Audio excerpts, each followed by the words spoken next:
ইলিশ মাছের মাথা দিয়ে কচু শাক বানাচ্ছি। দেখো কী করে বানাচ্ছি। কাঁচা লঙ্কা দিয়েছি। হাই বন্ধুরা, দেখো রান্না করছি। আমি তো সবসময় ক্যামেরার সামনে আসি না। দেখো কচু শাক বানাবে, মাছের ভাজা হচ্ছে।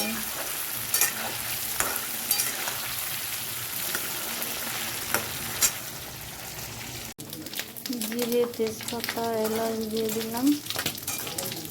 মাছটা ভাজা হয়ে গেছে। এবারে কচুটা দিয়ে দেবো। কচু সেদ্ধ করে দিয়ে দেবো।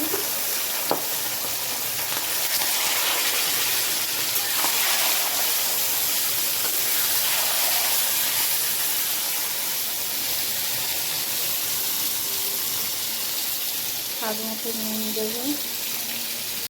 নুন দিয়েছি, হলুদ দেবো, একটু লঙ্কা পাউডার দেবো,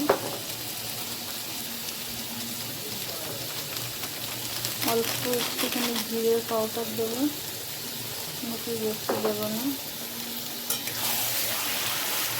এটা জল শুকনো হয়ে যাবে, নামিয়ে নেব। হয়ে গেছে কচু শাকটা, ঠিক এরকম হবে।